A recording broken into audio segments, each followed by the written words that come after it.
Bonjour à tous, Kashan pour Killrec. Une petite vidéo pour parler de tout ce qui est agression et bluff en small stack, opportunité de bluff. J'ai remarqué que les élèves que je coach, il y en a beaucoup qui ont pas assez d'agressivité, qui profitent pas assez de toutes les opportunités de style favorables. Et je pense que c'est une des plus grosses leaks qu'on retrouve chez les joueurs réguliers de small stacks, donc que ça peut les faire beaucoup progresser de travailler un peu ce domaine-là. On va commencer par une main qui est pas du tout en small stack, qui est jouée en NL 2000. Ça peut paraître un peu paradoxal, mais je pense que ce sera assez instructif de voir. Bon, c'est un spot de bluff qui marche pas du tout en small stacks, mais on va voir ce qui le motive. On va regarder un petit peu en détail la main et on va en déduire ce qu'on veut faire en small stacks. Pourquoi ça marcherait pas en small stacks et ce qu'on va chercher à faire comme bluff en small stacks. Alors, j'ai pas les stats précises des joueurs, mais je sais que tous les joueurs à la table sont des règles relativement compétents. Le joueur au cutoff, donc héros, est un très bon reg de la limite. Et on va regarder un petit peu maintenant comment se déroule la main. On a un open en middle position, 3 big blind, un call du cutoff, héros au cutoff, et un call du small blind et du big blind. Le flop vient très dry, as 10-2 offsuit. Et on va avoir un check général flop et turn sur un turn 10, voilà, check turn également. Alors ça donne pas énormément d'indications sur les ranges des joueurs parce que sur un board aussi dry, c'est parfaitement acceptable de pas value immédiatement des mains très fortes de slow play. Donc en général quand on est dans un four-way comme ça, si quelqu'un mise surtout hors position, ça va être généralement pour value. C'est pas un board où ça va bluffer beaucoup dans un four-way. On regarde un peu la suite de l'action. Le small blind mise. Donc comme c'est un reg, on peut supposer que le minimum de sa range c'est vraiment des as assez forts, as dame également, des 10, et il se fait relancer par small blind. Small blind va non plus avec deux joueurs derrière lui dans un four-way où il n'y a pas eu d'action jusque-là sur un board qui était bien dry. Sa range va contenir très peu de bluff, très probablement sur ce board-là. Ça va être essentiellement roi-valet, paire de 2, enfin un full au 2 par les 10, as-10. Par contre, sa range est relativement capée parce que en overcallant pré-flop, on peut éliminer aussi bien de la range de small blind et big blind des mains comme dame-dame ou as-as qui sont beaucoup trop profitables à squeeze pour qu'ils se contentent de les coller. Ça va être rarissime qu'on voit dame-dame ou as-as ici. Donc le top de leur range ici va être as-10 très probablement. 10-10 aussi également une possibilité, mais ça fait un nombre très réduit de combinaisons.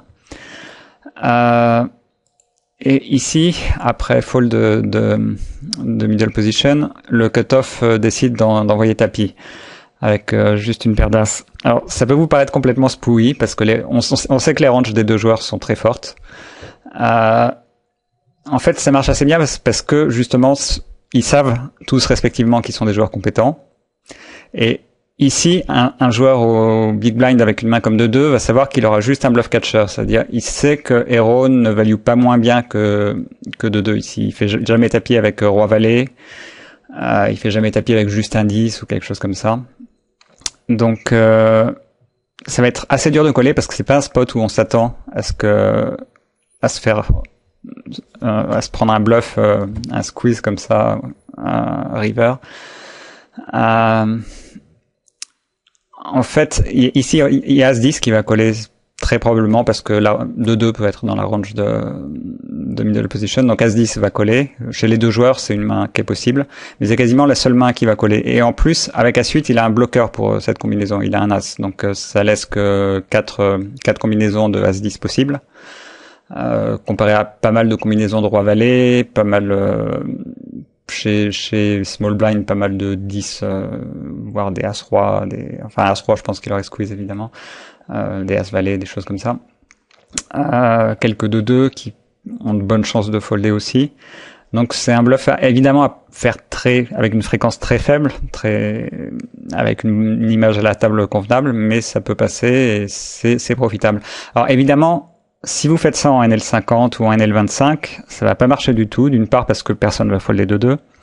Et en plus, ils auraient vraiment tort de folder de 2 parce qu'on va souvent tomber sur des règles qui sont pas si bons que ça, qui vont envoyer tapis ici avec roi-valet, peut-être même avec moins bien que ça parfois.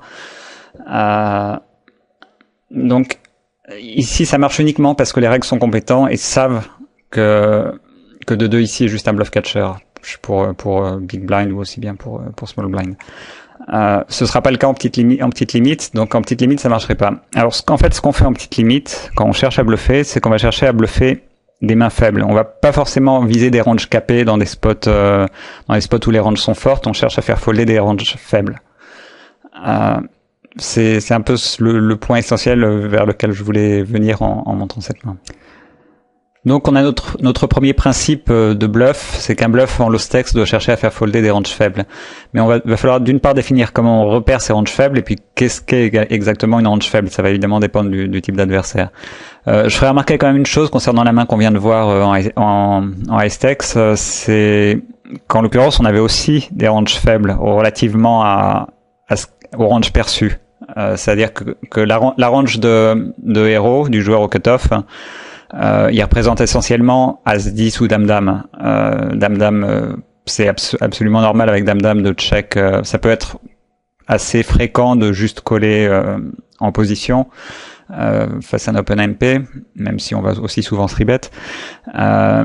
Donc Dame-Dame est parfaitement dans sa range, As-10 également. Et c'est vraiment ce qui est perçu dans sa range. Donc la range des deux autres joueurs face à cette range-là se retrouve faible. En low stakes, ce serait pas une range faible, la range des deux SB et de BB. Il faut pas l'apercevoir comme telle. Donc on va définir un petit peu ce qu'est une range faible et on va aussi définir ce qui nous permet de repérer de la faiblesse dans les ranges adverses. Alors la première chose qu'on va le plus observer, c'est les sizing déjà. Un sizing faible en small stakes, c'est très souvent une range faible. Donc en micro et low stakes, les sizing de bêtes sont très souvent un bon indicateur de la force de la range adverse. On va voir quelques exemples de ça face à des joueurs, face à des fiches d'abord. Alors on est en 6-handed, la main va se jouer entre UTG, donc que j'ai appelé vilain, et le joueur, le héros qui est le régulier au cutoff. Je vais donner les stats du TG, il est 58-12, donc c'est un fiche, avec 2,6 d'agrofacteur, 28% de when to showdown, donc relativement élevé sans être une méga CS, et des tendances à surjouer. Les notes qu'on a sur lui, c'est que il steal avec roi 7 off-suite hors position sur un board As 4-2 avec 2 cœurs quand l'adversaire s'ébête pas et qui barrel fort une rivière roi.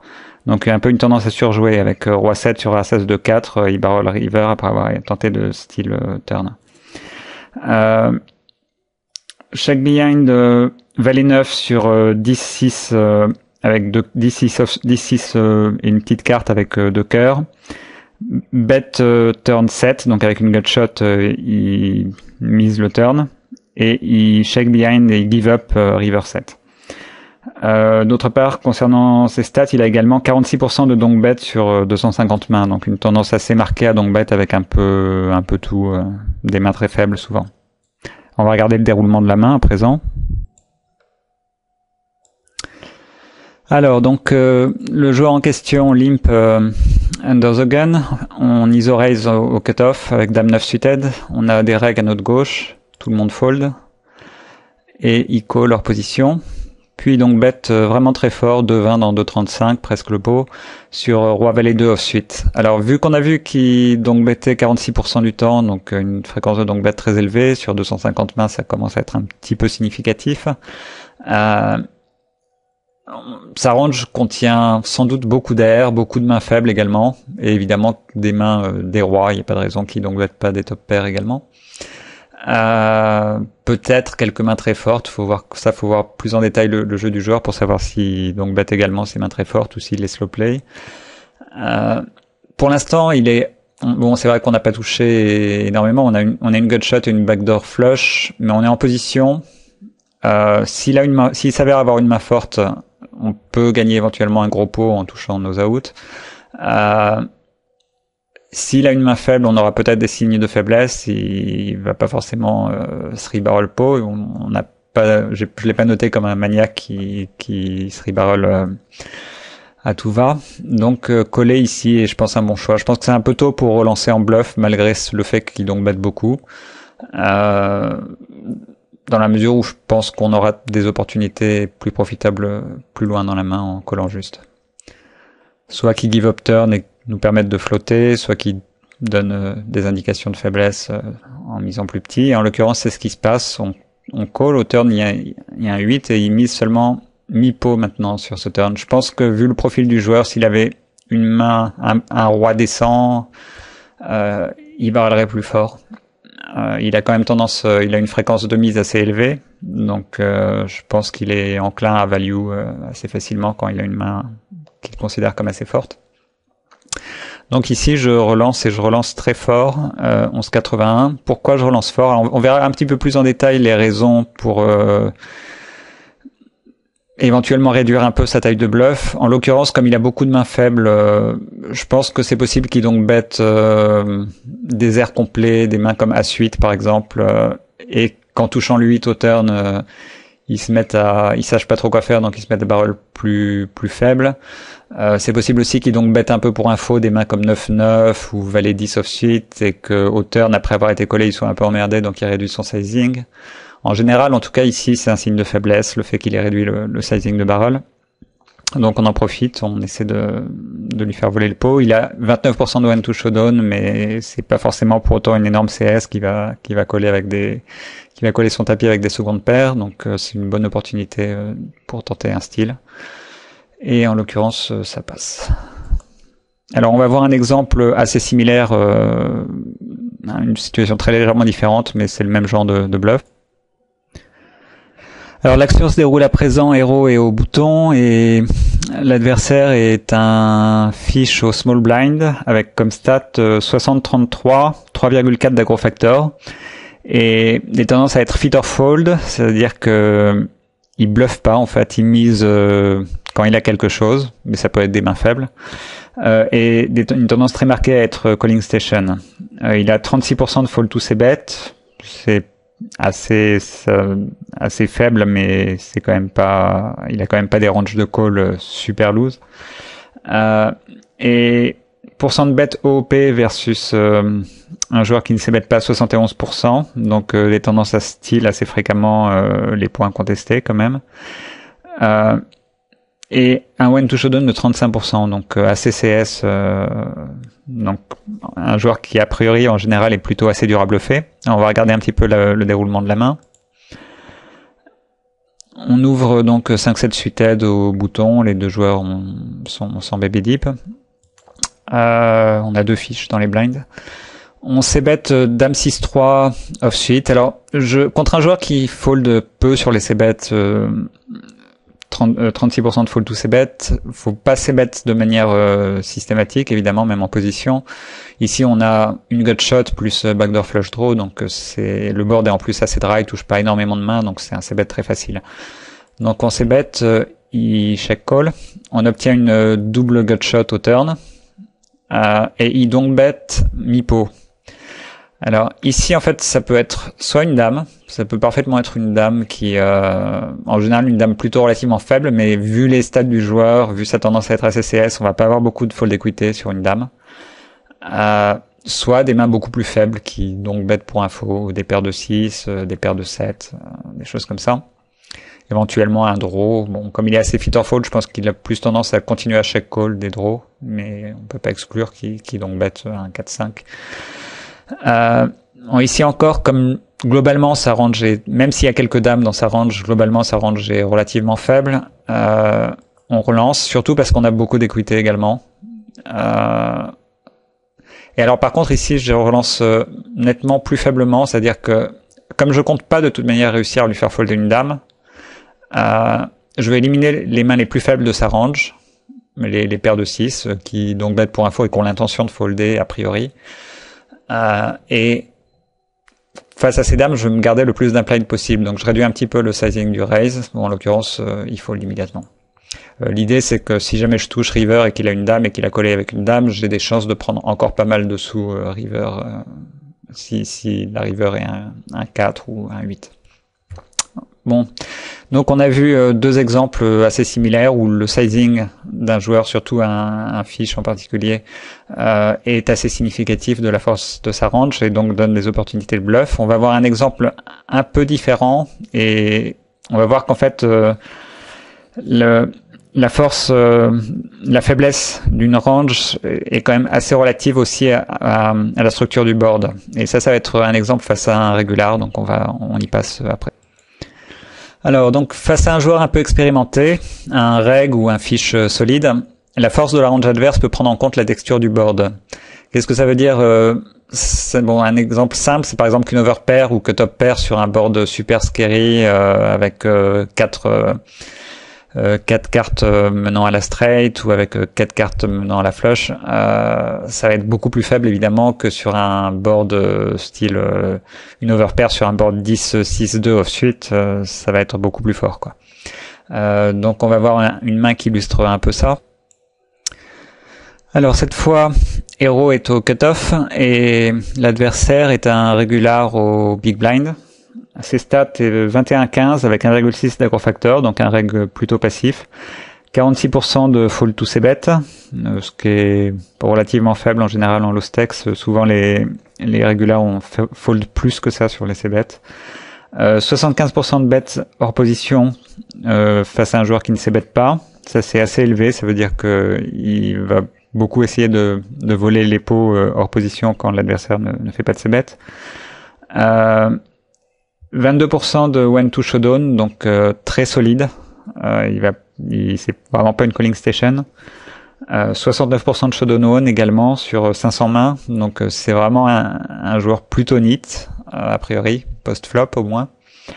21-15 pré-flop, donc ouais, relativement neat disons. Et donc on décide d'ouvrir roi 10 off-suite au cutoff. On a que des règles à notre gauche encore une fois et le small blind complète donc 21-15 pardon, sa range va contenir évidemment beaucoup de pocket pairs, pas mal de mains solides, enfin des Broadway, roi dame, roi valet, des as dames. Je pense qu'il 3-bet, j'ai pas noté son pourcent de 3-bet mais je pense qu'il était assez faible.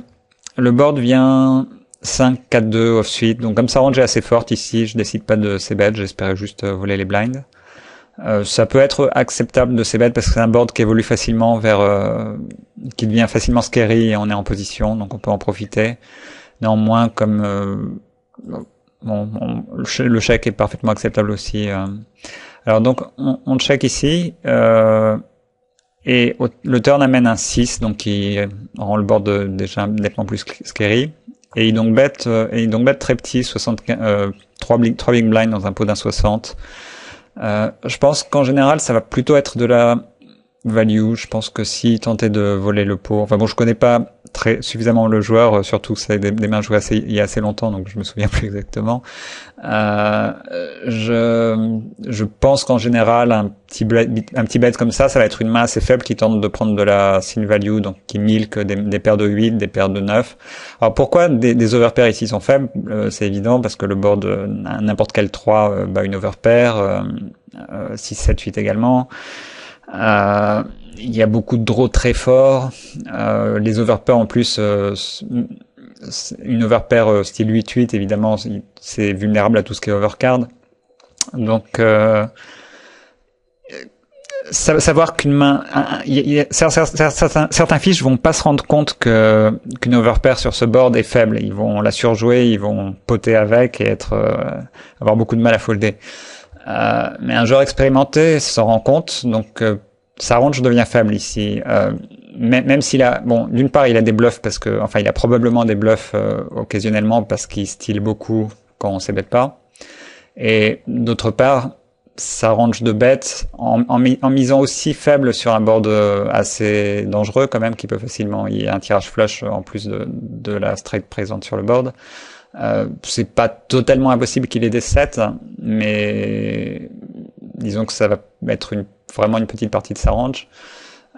Donc ouais, on avait vu, il a misé sur .75, je relance relativement élevé de 81 et il fold immédiatement. Je pense que sur ce board là, s'il call, je vais barrel énormément parce que je pense que s'il call, ça va être c'est qu'il décide de pas folder immédiatement une petite overpair.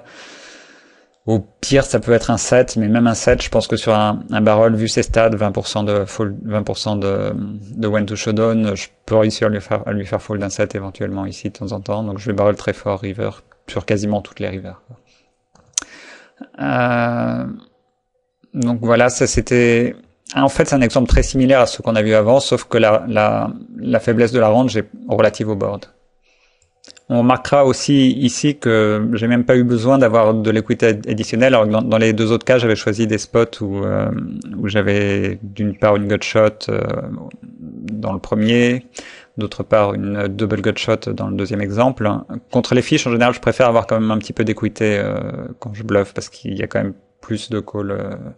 Ici, je pense que le pourcent de fold sur la relance va être vraiment énorme, donc même avec les two cards, ça devient très profitable. Alors, on va parler à présent d'une autre chose qui offre des opportunités de bluff et permet de repérer des ranges faibles, c'est quand le board évolue et affaiblit la range adverse. Alors, l'exemple le plus simple, c'est un board style 8-4-2. Vous faites un continuation bet, vous êtes mettons avec As-10, vous êtes collé. Le turn est un valet, donc vous avez décollé. La range adverse contient beaucoup de paires de 8, le joueur adverse est, mettons, assez loose. Fold quand même relativement raisonnablement sur les c-bets, mais a pas un when to showdown super élevé, il est relativement solide. Le turn est un valet, vous barrelez, il continue à coller, la river est un roi, vous barrelez, il fold. Ça c'est un exemple assez typique. Il ne faut pas le faire contre des joueurs qui sont vraiment très CS. Le type de joueur contre lequel vous voulez le moins le faire, c'est ceux qui ont un when to showdown très élevé et un fold to c-bet relativement raisonnable. Ça veut dire qu'une fois qu'ils ont touché quelque chose au flop, ils ont beaucoup de mal à lâcher. Donc ça, c'est pas le genre d'adversaire que vous voulez cibler. Alors on va voir, je l'ai noté, face à un joueur solide, on peut profiter plus facilement d'une évolution du board qui affaiblit la range adverse. On va voir un exemple à présent. Ça va être face à un reg. Alors ici, vilain est au cutoff. On va voir un autre joueur dans le coup au flop, un régular au bouton. Et on est au big blind avec As-Valet suited. Vilain est assez loose pré-flop, il joue 29-23, 3,5 d'aggro factor, 36% d'open au cutoff, ce qui est assez élevé, sur 6400 mains. 54% de ses bêtes, par contre, c'est relativement faible, mais bon, vu qu'il est loose, il est obligé d'avoir un % de ses bêtes un petit peu plus faible. 29% de fold ses bêtes to raise, donc il fold assez peu ses continuation bets sur les relances. Et 29% de when to showdown, donc assez peu enclin à folder pour un régular. Il open au cutoff, le bouton call, et on se contente, plutôt que de squeezer, on se contente de coller ici, malgré la range assez loose. Le squeeze, je pense qu'à partir, avec 36%, on peut se permettre de squeeze à ce valet, mais ça va pas être très supérieur à un call. Disons qu'à ces limites-là, il faudrait, j'ai pas regardé les stats le pourcent de call, s'il call beaucoup les 3-bet, ça peut être pas mal de squeeze avec As-Valet suited. S'il est plutôt du genre à folder ou à 4-bet, ça va pas être très bon parce qu'avec 36% d'open, c'est un peu trop faible pour qu'on puisse stack off As-Valet suited. Donc le flop vient, il y a quelques tirages ici, les valets dames, roi valet, plus les tirages flush, 7-8 également. Le joueur fait un continuation bet, mi-pot, dans un three-way. Alors comme il s'est bet que 54%, je pense qu'en three-way, ici, ça veut dire qu'il a plus ou moins touché le board, que ce soit un tirage ou que ce soit une main forte ou une paire. Le bouton fold et on raise, on check raise. Alors, je pense que vu son pourcent assez faible de ses bêtes, je pense que c'est une erreur ici de check raise avec As-Valet suited. On va garder dans sa main en check raisant, on va probablement garder dans sa range des draws dominés, donc ça c'est une bonne chose. Par contre, on va avoir assez peu de fold equity. Je pense que sur ce board-là, quand il s'est bet dans 3 joueurs, vu sa tendance à coller pas mal les raise flop, il va coller quasi toute sa range. Donc je pense que check call est préférable. En l'occurrence, j'ai choisi de check raise. Alors, c'est pas obligé ici de barrel tous les turns. C'est pas parce que vous avez deux over plus flush draw. Si vous avez peu de fold equity, c'est pas forcément la meilleure chose à faire. Mais ici, le turn est un roi alors une main qui serait parfaite à chaque raise face à ce joueur, c'est valet dame justement parce que c'est une main avec laquelle on aura pas mal d'implied, sans doute plus qu'avec As Valet Suited. Avec As Valet Suited, en fait, on va se faire payer essentiellement quand on se retrouve avec flush contre under flush, et on va pas tellement prendre de gros pots quand on touche notre flush et qu'il a seulement qu'il a pas de flush, quoi. Que ce soit en plus s'il a des mains très fortes, on va perdre notre équité. Avec Dame Valet, on peut folder sans problème. Si en check raise en flop et en se faisant 3-bet, on peut folder sans problème. Avec As Valet Suited, c'est un peu plus chiant de devoir folder sur un éventuel 3-bet. Donc je pense que le check raise flop était vraiment très discutable. Par contre, sur ce turn, barrel devient vraiment bien. La range adverse contient des paires de 10, contient des valet-valet, dame-dame. Notre range s'est également renforcée, donc parce que valet-dame est rentré. On barrel, il call. La river est relativement une brique. Ça élimine quelques combinaisons de 7-8 de notre range, et de la sienne aussi. Mais c'est relativement irrelevant, pas très important, quoi. Par contre, ici, je pense qu'il va coller énormément de turns simplement pour voir si on give up, parce qu'il pense qu'on a des flush draws dans notre range, et qu'il va folder beaucoup sur river, parce que l'ensemble de sa range, il y a assez peu de chances qu'il slow play des mains très fortes ici. C'est pas impossible qu'il ait valet dame ou qu'il ait slow play un set, mais ça va quand même être relativement rare. Souvent, les règles en small stack sur des boards avec deux draws vont pas aimer donner l'opportunité à l'adversaire de continuer à barrel ses bluffs. Ils vont préférer protéger leurs mains. Si vraiment ils vous perçoivent comme très agressif, c'est possible qu'ils slow play, mais s'ils ont pas de raison de penser que vous êtes très agressif, ils vont préférer juste arrêter le coup au turn quand ils ont des mains très fortes, et coller en espérant que vous allez give up vos bluffs quand ils ont des mains moyennes. Donc je pense que sa range est relativement faible river, et que le third barrel est vraiment très profitable ici. Alors on a vu jusqu'à présent des exemples où on connaissait pas mal d'infos sur les adversaires, on avait pas mal de stats, et on avait quelques notes sur leur façon de jouer. Ici on va voir un exemple où on a très peu d'infos sur le joueur adverse, et où ça influe un peu notre choix, notre décision à la river. Alors pour l'instant on a que 37 mains sur le joueur, et on sait qu'il est 72-6 avec 1,4 d'aggro factor, donc on sait quand même que c'est un fiche. En plus il stack pas full, c'est de la NL25, il est à 70 bb. Alors on va voir l'action. Il limp au cutoff. On iso raise avec 6-7 suited, comme il est quand même suffisamment deep pour jouer ce genre de main. Il call. Le flop vient roi 6-4 avec deux trèfles. On décide de ses bêtes, c'est pas absolument obligé ici. On peut assumer, il y a beaucoup de fiches à ses limites qui sont assez passifs, qui stylent pas beaucoup face aux pots incontestés, qui ont en plus des sizings assez significatifs, ce qui permet de jouer assez passivement contre eux. Donc on peut profiter de la showdown value et jouer passif également. Bon, sans le connaître, je pense que c'est bête et bien. Il call. Le turn nous donne un flush draw et rajoute une overcard. Bon, ici c'est évidemment une très bonne carte à barrel, parce que dans sa range de call, sans trop le connaître, on peut supposer qu'il y a bon, d'une part il y a pas mal de tirages, forcément. Il y a probablement des mains faibles, des paires de 6, des choses comme ça qu'on peut essayer de faire folder. Donc on barrel. Il call et la river est un 8. Alors ici, la question, en fait, si c'est un joueur qui a tendance à styler ses miss draw, si on le sait, et si on sait d'autre part qu'il a pas de tendance à surjouer, ça pourrait être très bien ici d'induce. C'est-à-dire que si on sait qu'il mise pas ses rois, si on sait qu'il va pas faire n'importe quoi en misant une paire de 8, qu'il va check behind s'il a une paire de 8, s'il a 7-8 par exemple, Tout ce qui va miser ici, en fait, ça va être, bon, d'une part, quelques mains très fortes, comme As-4, As-6, quelques As de trèfle, enfin, des tirages flush vers les nuts qu'on touché un As au turn. Mais encore, c'est pas exclu qu'il échec behind après 2 barrels.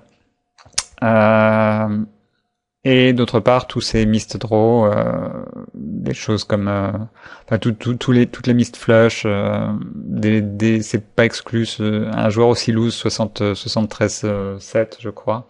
Il peut même avoir des choses comme 2-3 off suite, des trucs comme ça, 2-5 off suite. Donc il y a quand même, si on savait qu'il a des tendances à steal systématiquement river, ça pourrait être acceptable de check call ici. Et évidemment, sans aucune info, c'est pas du tout le play adapté, parce que pour peu qu'il soit un tant soit peu fit or fall, c'est-à-dire qu'il steal pas ses miss draw ici, ça va être un call désastreux. Donc induce, sans connaître le joueur, c'est à bannir. Check fold, je pense que c'est un peu weak aussi, sans connaître le joueur. Barrel, ça va pas être un spot de bluff super profitable, parce que on va faire folder, essentiellement on va faire folder déjà des mains combat, donc ça on n'aime pas trop. On va faire folder des 8, c'est ce qu'on cherche à faire folder le plus. On va faire folder quelques 6 meilleurs qui auront été CS au turn et qui décident de give up river, mais il a quand même des as dans sa range, il a des rois qui peuvent assez souvent continuer à coller.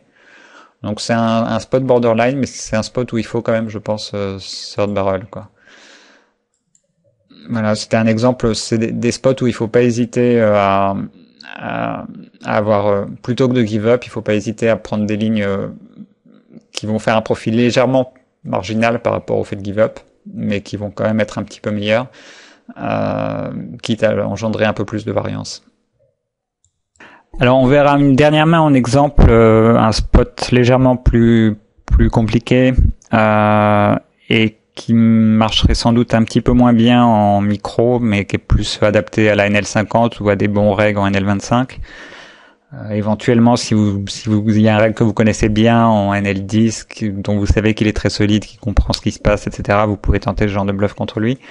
Mais bon, c'est plutôt à partir des small stacks qu'en micro qu'on le tentera. Mais bon, on va d'abord parler d'autres choses. D'abord, un principe qui permet de déterminer le sizing de nos bluffs.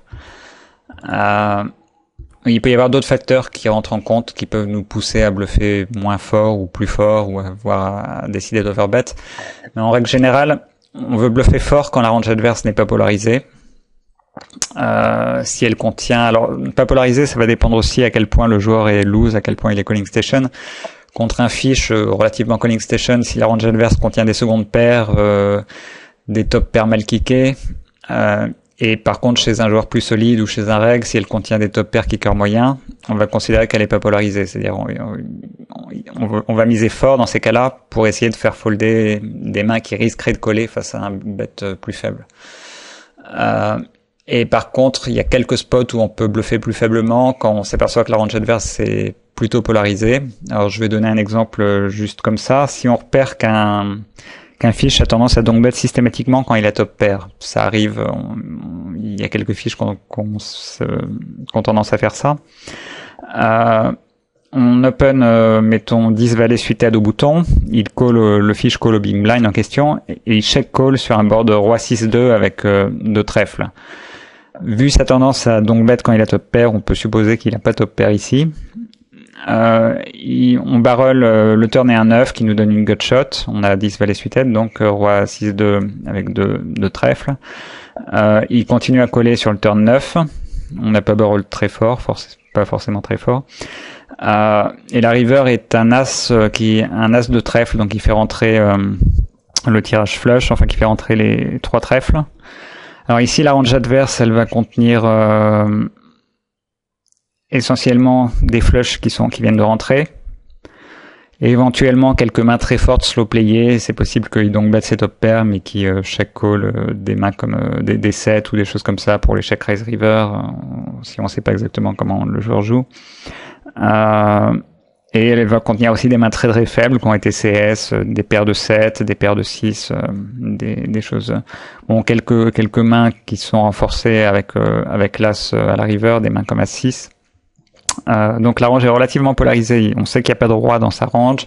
Il y a probablement pas beaucoup d'as parce que le seul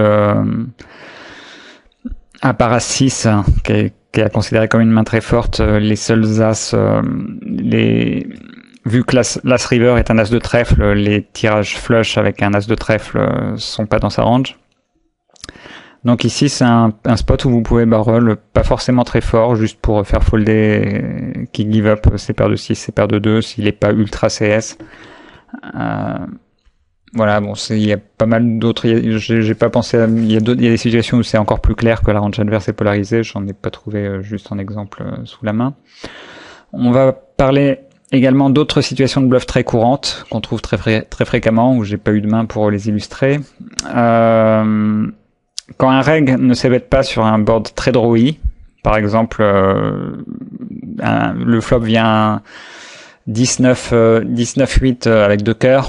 Vous êtes en position, vous êtes au bouton, il a relancé au cutoff, il check le flop. Oui, encore mieux, un board comme 8-7-6 avec 2 cœurs, c'est encore plus profitable. Il check le flop, vous allez miser systématiquement en position ici parce que vous allez faire un profit énorme, quelle que soit votre main. Vous pouvez vraiment styler énormément. Surtout s'il a une range s'il a un aggro factor élevé, ça veut dire qu'il a pas tendance à pot de contrôle, ou à induce beaucoup. Quand il check ici, ça veut dire qu'il va folder énormément. Éventuellement, s'il check call, vous pouvez même barrel très souvent, surtout si le board devient plus carré encore. En général, ça va être des spots où vous allez faire beaucoup de profit. Il y a une autre chose à repérer beaucoup aussi, c'est les tendances de certains joueurs, que ce soit des fiches ou surtout des régulars, à faire des delay continuation bet, c'est-à-dire à pas continuation bet le flop, mais à continuation bet le turn, surtout en position. Si le turn est une brique, en général, c'est souvent un signe de faiblesse, surtout si le flop était pas super dry, s'il était moyennement dry seulement. Par exemple, un roi 10-8 avec deux piques, le joueur s'ébête pas en position. Le turn est un 3, et là il fait un c-bet, ça va souvent soit être des styles, soit des mains moyennes qu'on passe c-bet flop pour pot de contrôle, des mains comme valet ou as-10 et qui décident d'essayer de prendre un peu de value au turn. Dans ces cas-là, vous pouvez souvent chaque raise essayer de style représenter des mains fortes qui ont induce au turn. Ça va bien marcher en NL50 aussi, ça devrait marcher pas trop mal en NL25 et NL10 même. Évitez de le faire sur les boards SI, parce que c'est des boards qui vont être beaucoup plus souvent check au flop avec des mains, même avec des top pairs. SI et roi, c'est pas les boards les plus profitables pour le faire. Franchement, les boards idéaux pour faire ça va être des boards comme Dame 10, Dame 10-4, des choses comme ça. Si vous délaissez bêtes, en général, sur une brique au turn, c'est que sa range est faible ou que c'est un style. Un dernier exemple, c'est quand vous êtes en position et que un reg check call de barrel sur un board où le turn amène beaucoup de draw, par exemple un board A6-7 avec A6-7 offsuit, il vous check call. Le turn amène un 9 de trèfle qui rajoute donc un tirage flush. Vous barrelez, avec beaucoup de choses, mais donc vous ayez touché une gutshot au turn, vous avez 10 valets, vous décidez de barrel. Si vous décidez de barrel ici, c'est déjà avec l'intention de barrel beaucoup de river en fait. C'est parce que vous n'allez pas avoir beaucoup de fold equity au turn. Souvent, quand il check call au flop sur A6, 7 offsuit, il a un as. À moins qu'il soit très CS au flop. Mais sinon, ça va être essentiellement avec l'intention de barrel les scary river. Donc, si par exemple la river fait rentrer, si la river est un 5, donc A6, 7, turn 9, river 5 avec 2 trèfles au turn. Si c'est un 5 de trèfle en plus river, ça va être des très bons spots pour envoyer un troisième barrel parce que la range adverse devient très faible. Bon, on l'a un peu déjà couvert. En fait, c'est l'évolution du board qui affaiblit la range adverse, mais ça va être des spots assez fréquents. Et pour finir, j'en ai aussi un peu parlé un petit peu avant. C'est aussi le même genre de choses. Si vous avez un board style 9-4-2 offsuit contre un fiche relativement solide qui colle pas énormément au flop, si vous avez un turn roi, river dame, vous allez pouvoir second et third barrel énormément. Faut se méfier un petit peu plus des turn as ou river as parce que surtout si l'adversaire call pas mal, il va souvent avoir deux overcards au flop avec un as, des choses comme ça. As valet par exemple, ils vont coller flop sur un board 9-4-2, donc vous aurez moins de fold equity. Alors on va passer à la dernière main à présent, un exemple donc un petit peu plus complet. Alors donc ici on est au big blind avec as valet off suite. Notre adversaire est un reg en middle position. On va voir aussi, je crois, un autre joueur. Je crois que c'est un hit au small blind. On va voir tout de suite. Donc, il ouvre un tout petit peu moins de 3 big blinds. C'est de la NL50. Le joueur au small blind complète et on complète face à as valet off suite face à middle position. S'il n'y a pas de fiche dans le coup qu'on a envie d'isoler, il n'y a pas vraiment de raison de squeeze.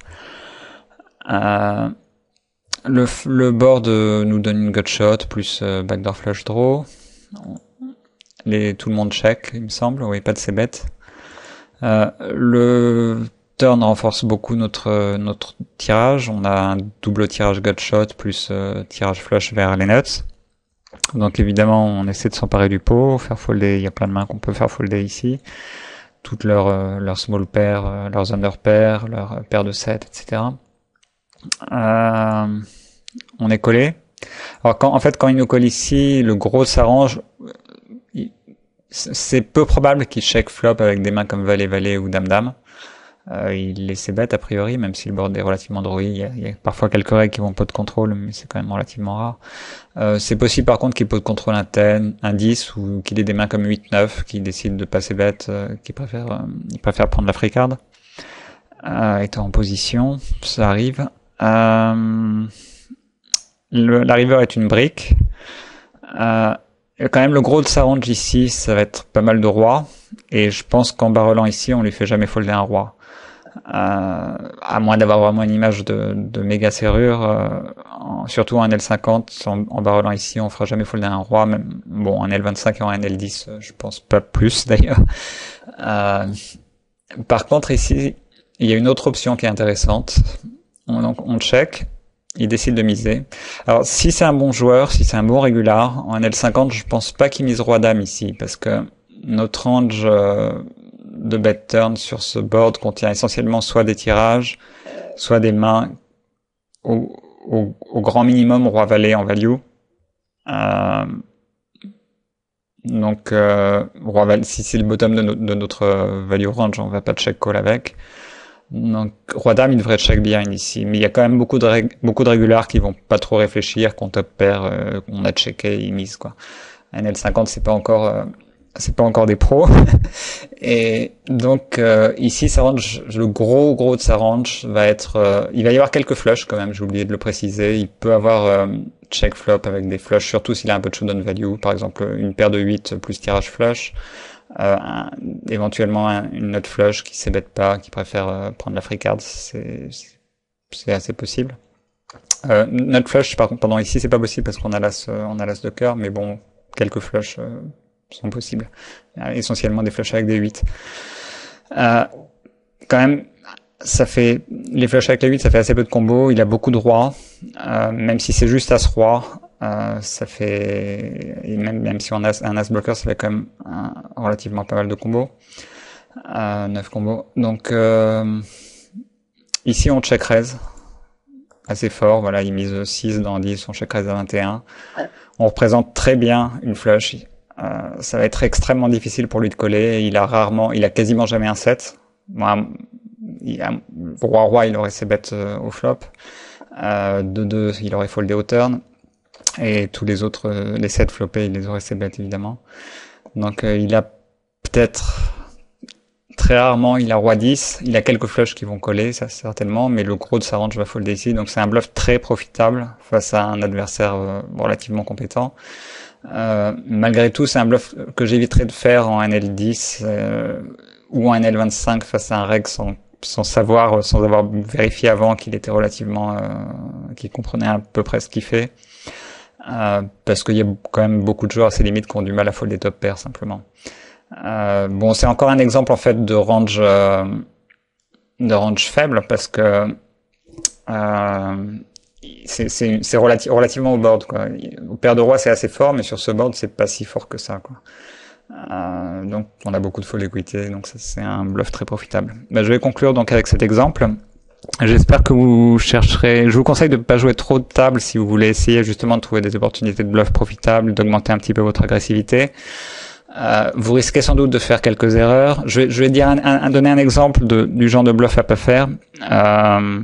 Faut pas bluffer en réaction à de l'agression juste pour fight back, quoi. C'est par exemple, un de mes élèves se faisait beaucoup 3-bet par le joueur à sa gauche. Donc il relance roi valet off-suite au bouton, il se fait 3-bet à nouveau, il call. En beaucoup 3-bet, ça doit être quand même quelque chose de raisonnable. L'adversaire devait 3-bet 12 à 15% peut-être depuis les blinds contre lui, contre ses open boutons, grand maximum. Le flop vient As-Dame 8 avec 2 carreaux, quelque chose comme ça. Il a roi valet off-suite, donc il a juste une gut shot, il a pas de carreau. L'adversaire c-bet half-pot et il relance. Et l'adversaire chauve et il fold, je crois, non, je sais plus exactement ce qui s'est passé, mais en tout cas, c'est un très mauvais spot pour faire un raise bluff. D'une part, il représente pas grand chose. Il représente plus des tirages qu'autre chose. En l'occurrence, il a une gut shot, donc un tirage très faible. Et, la range de l'adversaire, même s'il a 15% même s'il a 15% de 3-bet, c'est quand même une range relativement solide, même s'il y a des bluffs dedans. Donc je pense pas que ce soit un bluff profitable du tout, surtout en low stakes. Donc bien essayer de repérer les spots vraiment les plus profitables. Faut essayer des choses, faut pas hésiter à prendre des lignes un peu inhabituelles pour obtenir ce qu'on veut. Et réduire le nombre de tables vous aidera beaucoup. Si vous jouez beaucoup de tables, si vous jouez plus de 8 tables, je vous conseille de réduire à 4 tables, 6 tables grand maximum pour essayer d'améliorer un petit peu votre jeu post-flop. Voilà, et ça conclut. J'espère que j'aurai l'occasion d'en discuter plus en détail avec certains d'entre vous. Bonne journée, c'était Kashan pour Killerek.